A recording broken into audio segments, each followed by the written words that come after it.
15 минуттан кейін бастаймыз. Ешкімде проблема жоқ қой, иә? Барлығы көрініп естіліп тұр ма? Демонстрацияда көрініп тұр, иә?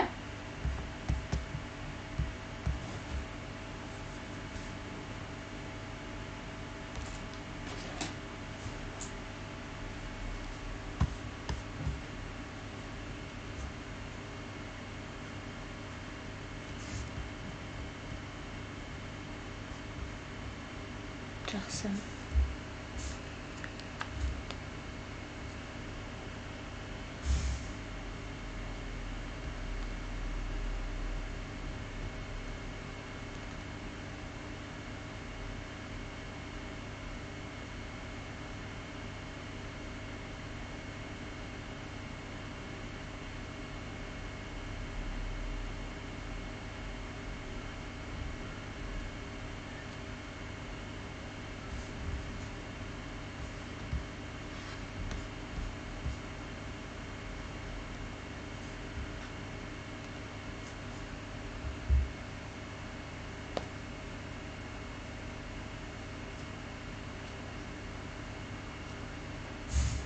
Бастай берейік, уақыт болды. Барлықтарыңа сәлем. Сендер көріп тұрғандай, мына суретте телеграмнан маған келген сообщение. Бұл сообщениеде сендер көріп тұрғандай, мысалы мына ең соңында adverb, complex subject және passive voice деген қазіргі енді да өте көп келіп жатқан не екен? Көп келіп жатқан сұрақтардың бірі екен.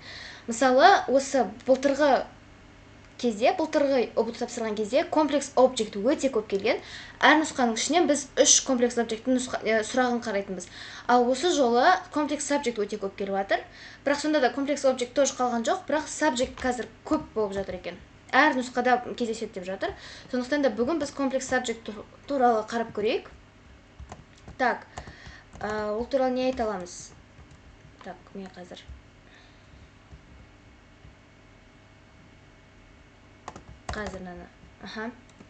Так, мына жерде қарасаңыздар, комплекс object дегеніміз не? Комплекс object дегеніміз ол бізде күрделі бастауыш. Күрделі бастауышта бізде былай айтады. Адамдар былай айтып жатыр деген сөзді біз басқаша қылып түрлендіреміз. Мысалы, адамдар ол мынандай деп айтады. Адамдар, мысалы, Айжан мынандай қыз деп айтады деген сияқты. Адамдар Айжан еңбекқор қыз деп айтады десек, бізде ол дословно переводить етілмейді, біз оны басқаша қылып айтамыз. Мысалы, мына жерде қараңдар, формуласы мынандай екен. Формуласында біз ең бірінші бастауыш қоямыз, немесе есімдік қоямыз. Мысалы, қараңдар, мына жерде мына көріп тұрғандарыңда he деген бізде есімдік, есімдікке біз is қоямыз. Is деген бізде to be, to be-ді біз жіктеп тұрмыз, he-ге is қойып тұрмыз. Одан кейін етістіктің үшінші жағын қоямыз. Мына жерде мысалы пассив сияқты жасалып тұр. Одан кейін бізге обязательно to be қой. To be емес, to қосымшасы бар, инфинитив. Инфинитив деген не екенін білеміз. Ол қазақ тіліндегі мысалы істеу, бару дегендегі, қазақ тіліндегі у ғой, қысқа айтқанда. To be деген мысалы болу деген сөз. Сондықтан да обязательно бізде to деген жаңағы басындағы сөз мүлдем қалмау керек. Сонда қараңдар, it said that he is 108 years old. Адамдар айтады, что ол 108 жаста деп айтады да. Адамдар айтады деген it said. Жұрт айтады, ел айтады деген сияқты. Енді біз оны былайнан ауыстырамыз. Қалай ауыстырамыз? Біз he is said дейміз. Почему he? Потому что мына жерде he деп тұр ғой, мына жерде. He деген адам. Үшінші жақтың мужской родтағы адам. Сол үшін біз he is said деп үшінші жаққа ауыстырамыз. Мысалы, байқағандарындай, мына жерде мынандай не бар? Так, қазір. Мысалы, мына жерде мысалы, просто бұл жерде неден қазақша қарасаңдар өте қиындау болады, сол үшін мен сендерге орысша қаратып жіберейін. Мысалы, he is said, was said деген мына жерде ең бірінші тұрған, ол говорили, что адамдар айтқан сондай деп. Мысалы, he was said to work a lot, говорили, что он работает очень много. То есть, адамдар айтқан, что ол өте көп жұмыс істейді дейді. Сонда, біз it said дегенді айтпаймыз, или people says деп айтпаймыз, онда ешнәрсе айтпаймыз. Біз he is said. Мысалы, мына жерде ол емес, мысалы, олар деп тұрса, they were said деп айтамыз. Түсінікті ма? Мысалы, тек қана saidке қатысты емес, мысалы seen дегені де бар, немесе saw дегені де бар. Seen дегені көрінеді. Ол адамдарға сондай болып көрінеді. Мысалы, слышали что, мысалы, was heard to, слышали что. Адамдар естуі бойынша деген сияқты. Ол сондай екен. Или предполагали, то есть болжады, сенді, күтті деген сондай етістіктермен жасалады.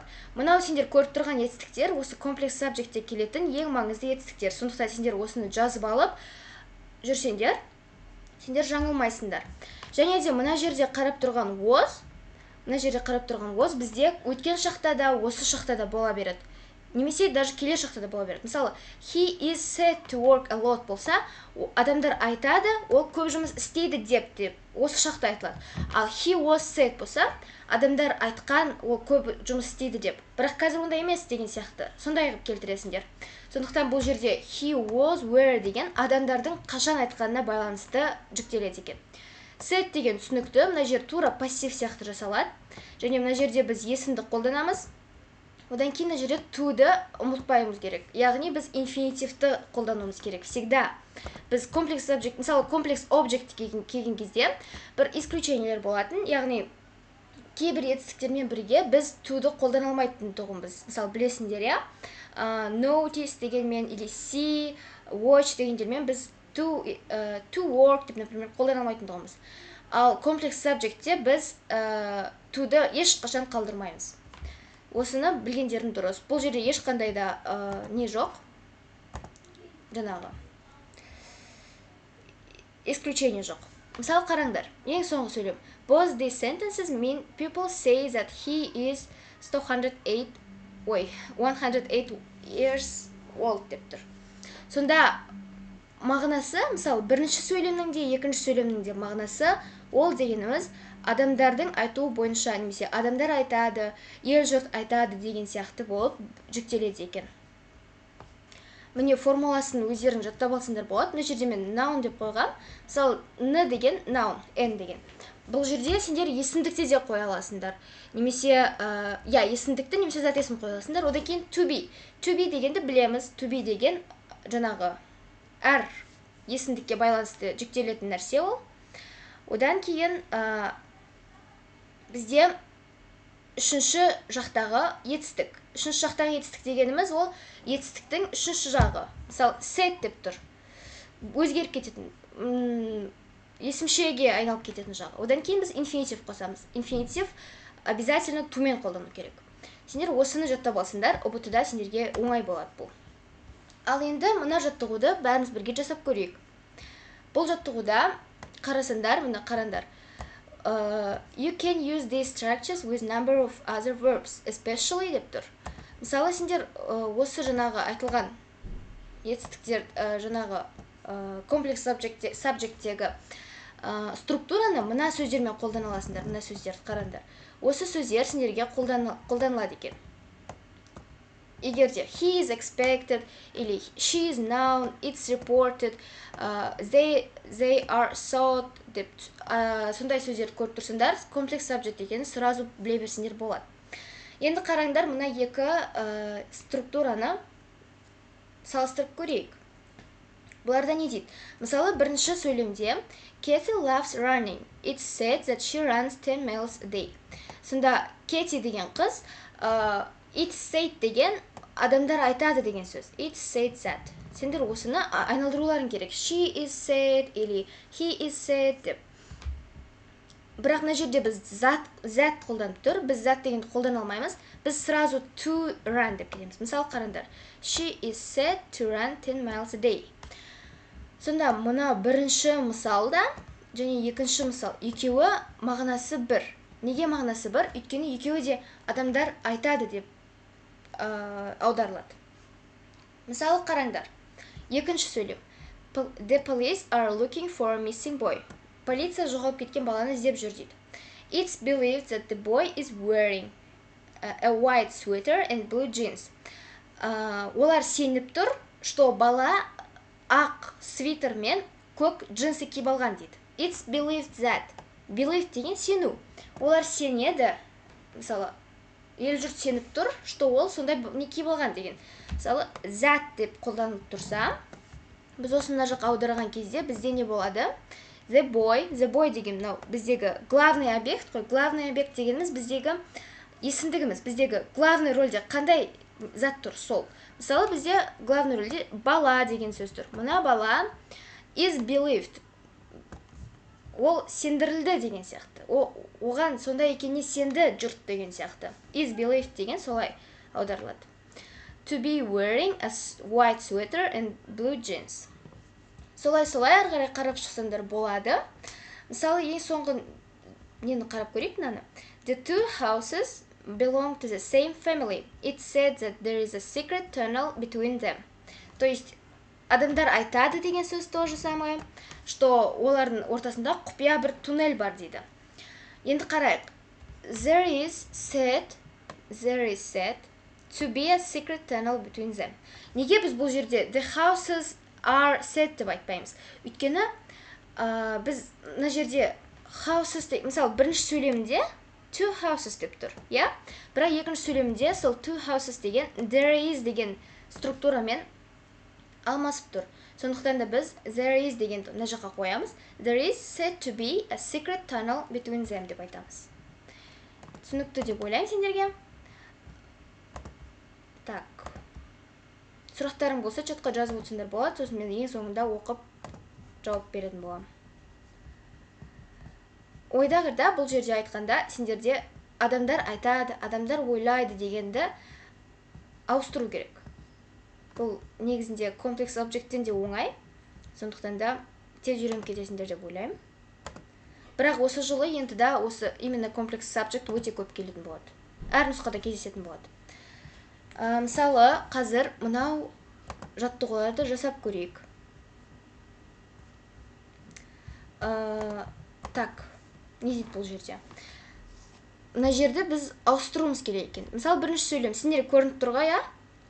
Мысалы, бірінші сөйлемде it's expected that the strike will end soon. The strike is expected to end soon. Мына жерде to қолданып тұр, бәрі дұрыс. The strike is қолданып тұр. Expected деген күтілуде, сондай болады деп күтілуде деген сөз. Жақында бітеді деп сеніп жатыр дейді адамдар. То есть күтіп жатыр дейді. Сол сияқты келесін жасап көрейік. It's expected that the weather will be good tomorrow. Тағы да күтіліп жатыр, адамдар күтіп жатыр, что ертең погода жақсы болатынына дейді. Жақсы болатынын ертең соны күтіп жатыр дейді. The weather, сонда will is деп тұр ғой мына жерде. Is expected дейміз. Просто мына жердегі зат дегенді toге айналдыра саламыз. To expected to be, мына жерде will be good деп тұр ғой. Сонда біз оны toге айналдырамыз. Ол болашақ келешекті көрсетіп тұрса да біз инфинитивтен бас тарта алмаймыз. Біз всегда инфинитив қолдануымыз керек, сол үшін инфинитивті жазамыз. Келесін қане бірге жасап көрейік, сендер өз варианттарын жазып көріңдер чатқа. Мысалы, it's believed that the thieves got in through a window in the roof. Ұрылар, жаңағы, барлығы сенеді, что ұрылар анау жаңағы шатырдағы айнадан, то есть терезеден кіретініне дейді. Үйге кіріп кететініне дейді. Енді қарап көрейік. Ұрылар депті, мына жерде believed деген сөз қолданып тұрса, біздегі главный объект ол бізде the thieves, то есть ұрылар деген сөз. Біз оны қайтадан мына жаққа жазамыз. Одан кейін бізге to be керек. Формула бойынша біз to be жазамыз. То есть ұрылар деген бізде көпше түр болғаннан кейін біз әрине не қолданамыз? Are қолданамыз. Неге біз are қолданамыз? Өйткені мына жерде it is believed деп тұр. То есть қазіргі осы шақты көрсетіп тұр. Are дегеннен кейін бізде believed деген жазамыз. Сонда are believed деген бізде пассив сияқты болып тұр. Бірақ пассив емес, бұл комплекс объект. Одан кейін біз қалай пассив емес екенін анықтаймыз, өйткені одан кейін обязательно инфинитив жүреді комплекс объектте. To get, мына жерде got деп тұрса, бұл жерде get. Тоқтаңдар балдар. Бұл жерде жоқ, дұрыс екен. Are believed to get, got дегенде get дейміз, өйткені біз инфинитивпен өткен шақты қолдана алмаймыз. Get in деп ары қарай жалғастырып жаза саласыңдар, көшіріп. Тура солай. Келесіні қарап көрейік. It's reported that many people are homeless after the floods. То есть floods деген не? Floods деген наводнение. Наводнение деген су алу. Мысалы, су алып кеткеннен кейін көп адамдар үйсіз қалатыны жайлы жарияланды деген сияқты. Мысалы, reported деген репортеры дейді ғой, мысалы, жаңалыққа шықты деген сияқты. Many people is believed дейміз. Ой, believed деппін ғой. Reported дейміз. Одан кейін that дегенді қолданбаймыз. To мына жерде кім айта алады маған? People are homeless дегенді біз to деген соң не жазамыз? Кәнеке чатқа жазып жіберейік. Өздерінің варианттарын болса.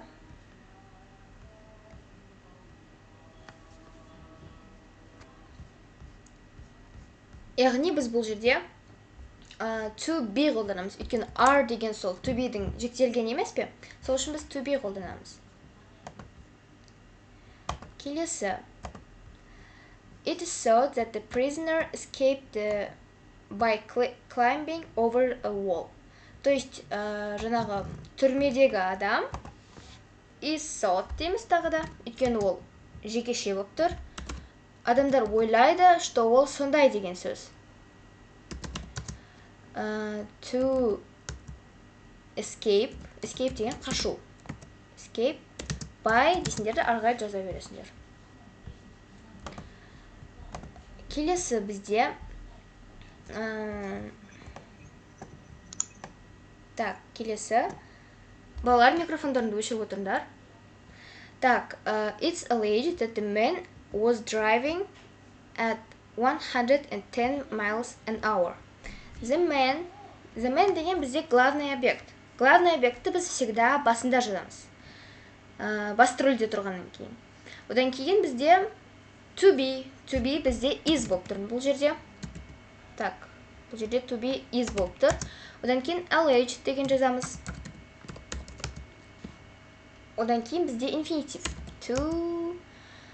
To бұл жерде не деп тұрды? Was driving. To drive деп жазамыз.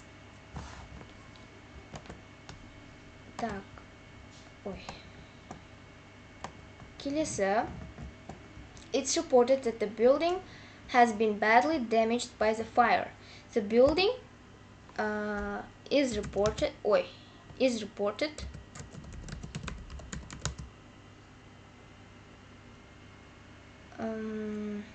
The building is reported to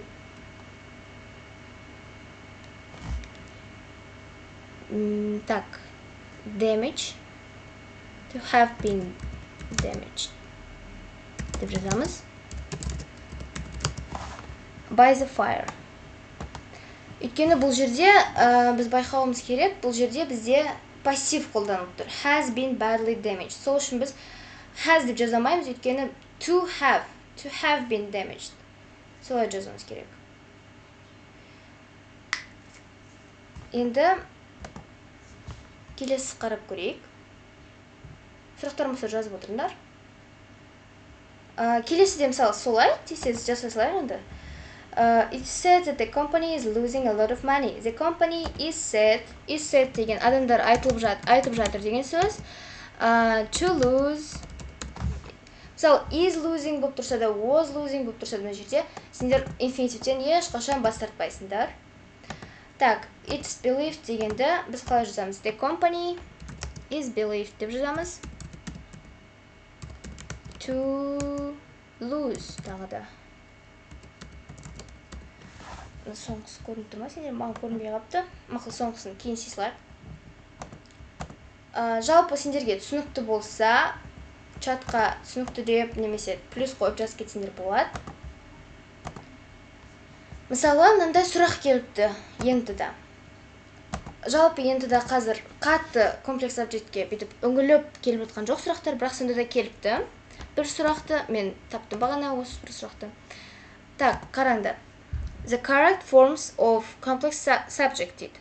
Енді қараңдар, біз жаңа айттық, біз всегда комплекс subjecттен кейін не қолданамыз? Инфинитив қолданамыз. Сол үшін бізде инфинитивті жазуымыз керек. Мысалы, біріншіде инфинитив. Инфинитив деген тумен жасалады. Сол үшін бұл дұрыс. Пока что дұрыс. Белгілемей кете тұрайық, қарай тұрайық, дұрыс. Сендер барлық нәрсеге скептически қарауларың керек. Значит, сендер өте, қалай айтса болады, өте күмәнмен қарауларың керек, өйткені именно ендінің сұрақтары адамды өте қатты шатастырады. Так, енді қарайық.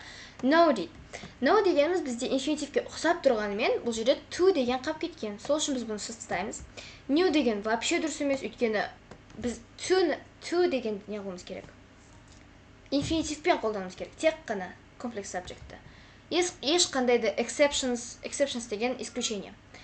Онда еш нәрсе жоқ, біз тек қана to-мен қолданамыз. Комплекс объекттегідей ешқандай исключениелер жоқ, ережеге бағынбайтын. Так, knows деп тұр. Knows дегеніміз бізде осы шақта үшінші жағында қолданады. Бұл жерде вообще не в тему, өйткені бізге инфинитив керек. To know дұрыс, бірақ әлі белгілемейміз. Remembering жоқ, біз инговый, бізге герундий мүлдем керек емес. Is knowing тоже керек емес. Noun деген тоже керек емес. Біз осындай, мысалы, is likely деп тұр ғой, мысалы, мына жерде пассив сияқты болып ше. Осыдан кейін біз обязательно to қоюымыз керек. Енді қарайық, бізде екі to қалды. А және Е варианттарында екі to деген вариантпен қалды. Біз енді не істейміз? Осы қалған варианттарды мағынасына қарай қойып шығамыз. Осы кезде бізге сөздік қор керек болады. Сол үшін де сендер сөздік қорларыңды бірге алып жүрулерің керек. Тек қана грамматика жаттап, немесе тек қана елтану оқып өтуге мүлдем болмайды. Өйткені кейде сендерге мынандай сұрақ келуі мүмкін. Барлығы беріліп қойған. Мысалы, сендерге мына жерде қараңдар, мынау қанша 3, 6, 8 варианттың барлығы сендерге to-мен келіп қалуы мүмкін. Мысалы, мына жерде де басқа сөзбен to деп келуі мүмкін. Ал сендер өздерің грамматикаларыңа ғана сеніп алып, мысалы, to деп тұрса болды деп 8-ін бәрін таңдай алмайсыңдар. Сол үшін сендер ол кезде мағынасына қарауларың керек болады. Сол үшін адамға сөздік қор өте керек. Именно ендіде өте керек. Енді қарайық. My friend is likely to remember your address. Is likely деген не?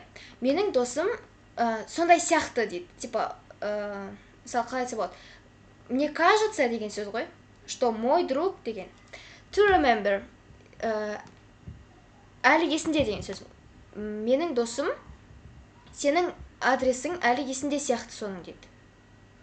To remember деген. Есінде сақтау деген сөз ғой. To know деген білу, оны білетін шығарсыңдар. Is likely to know. Біз айта аламыз ба, мысалы, менің досым сенің адресіңді білетін сияқты деп айта аламыз ба? Я, айта аламыз. Сол үшін бұл жерде екі мағынада келеді екен. Неге именно осы сұрақты таңдап алдым? Өйткені осы жерде сендер мағынасына өте қатты көңіл аударуларың керек. Мысалы, сендерге шатастырып to деп беріп қояды да бір сөзді. Мысалы, 3 вариант to деп тұру мүмкін. To remember, to know, или тағы да бір to деп бір, мысалы, to have, нет, to have емес, to escape деп жазып қою мүмкін да, мысалы. To escape деген қашу деген сөз. Ал сендер тез асығып, мысалы, главное комплекс сабжектте to болу керек деп, жаңағы to-дің барлығын таңдай салсаңдар, сендерде жеңіліс болады, өйткені сендер to escape деп мағынасына қарай айта алмайсыңдар. Сол үшін барлық сұрақты өте бдительно қарау керек, және де барлығына өте скептически қарау керек. Ол сендердің жауларың деп қарауларың керек, ол сендерді алдайды деп, всегда солай ойлауларың керек. Қандай подвох тұр мына жерде деп. Всегда солай ойласаңдар, сендер жақсы результат көрсете аласыңдар, өйткені барлығын дұрыс жасайтын боласыңдар. Әр қайсысын былай жақсылап анализін өткізетін боласыңдар. Егер де сендерге осы сабақ ұнаған болса, егер де сендерге мына жасаған жаттығуларымыз, мына айтқан структура, салыстыру, формула және де түсіндіруім менің ұнаған болса, менің инстаграм парақшама жазылып кетіңдер. Бұл жерде мен өте пайдалы посттар, немесе өте пайдалы сториздер, квиздер салып тұрам. Және де кейде пост ретінде осындай тегін сабақтар шығып тұрады. Егер де осы сендерге керек болса, жазылып қойыңдар. Және де сұрақтарың болса тез-тез айтыңдар. Мына жерде 10 минут қалыпты, тайм лимит. Сұрақтарың болса чатқа жазсаңдар болады.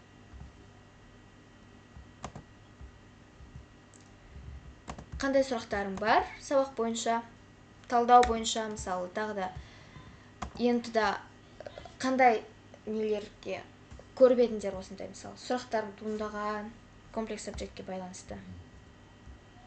Так, слив талдайсыз ба? Слив талдағанда қазір мысалы бізде барлығы компьютермен тапсырылып жатқанға байланысты ешкім сұрақты бітіп түсіріп жіберіп жатқан жоқ. Тек қана жаңа мен мысалы көрсеттім ғой ең бірінші басында. Қараңдар. Мынау сообщениеде бір қыз жазып жіберген әшейін, міне осындай тақырыптар келді деп, мына ең соңында. Қазір көрсетемін.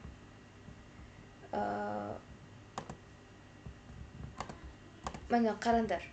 Комплекс subject деп жазып қойған. Сол үшін комплекс subjectті талдайын деп шештім. Осыған дейін мен комплекс objectті де, reported speechті де талдап қойған болатынмын. Сол сабақтарды көріп, осыған дейін келген барлық сұрақтарды талдай берсеңдер, сендерге өте выгодно болады. Өйткені неге? Өйткені бізде ентіда жыл сайын тек қана 30% база ауысады, 30% қана сұрақ жаңғарады.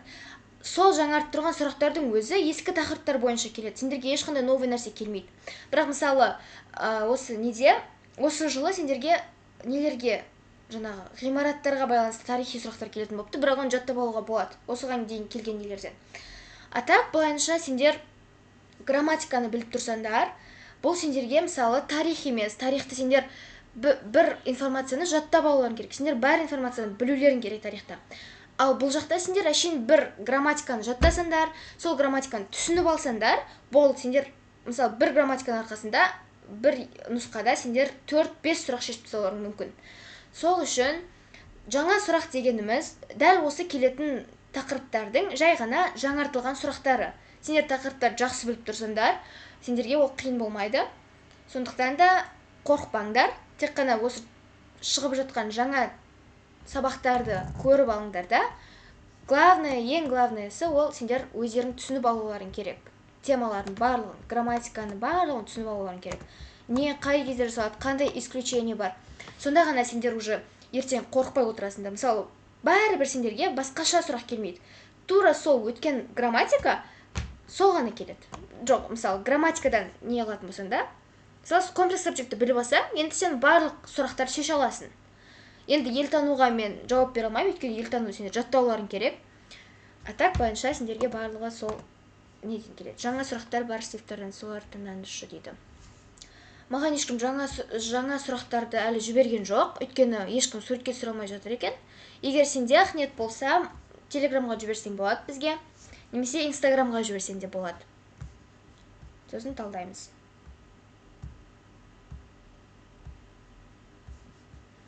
Тағы да сұрақтарың болса.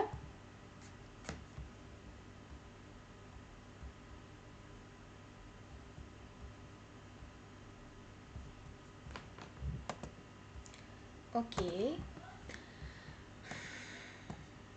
Барлықтарыңа сәттілік. Осы бір айдан кейін уже бір ай деппін ғой. 6 күн ба, қанша күн қалды? Тапсырасыңдар уже. Барлықтарыңа сәттілік. Ең бастысы қорықпаңдар. Өйткені сендер егер грамматиканы білетін болсаңдар, жаңа айтып кеткендей, бір грамматиканы біліп, қаншама сұрақ шешіп тастауға болады. Сол үшін главный өз білімдеріңе сеніңдер. Өйткені ағылшын дүние тарих сияқты, немесе дүние тарих қиын демей ақ қояйын енді, дүние тарихта оңай, негізі қызық. Білмеймін енді, бір тарих сияқты жаттап жүретін нәрсе емес. Главное түсіну керек. Қалай жасалады түсіну керек, және әрине жаттау керек. Сол түсінгеніңді есіңе сақтап қалу керек деген сөз ғой, жаттау деген. Ал зубрить етіп, былай жылдар жаттау емес. Сондықтан да ағылшыннан қатты қорықпаңдар. Главное жақсы түсініп алуың керек. Осы жерде 10-шы сыныптың оқушылары бар ма қазір отырған? Бар болса, чатқа плюс қойып кетіңдер. Жарайсыңдар 10-шы сынып болып көріп жатқандарыңа. Егер де сұрақтарың жоқ болса, онда барлықтарыңа сәттілік тілеймін. Алдағы ентіда. Сұрақтарың бар болса, чатқа жазыңдар.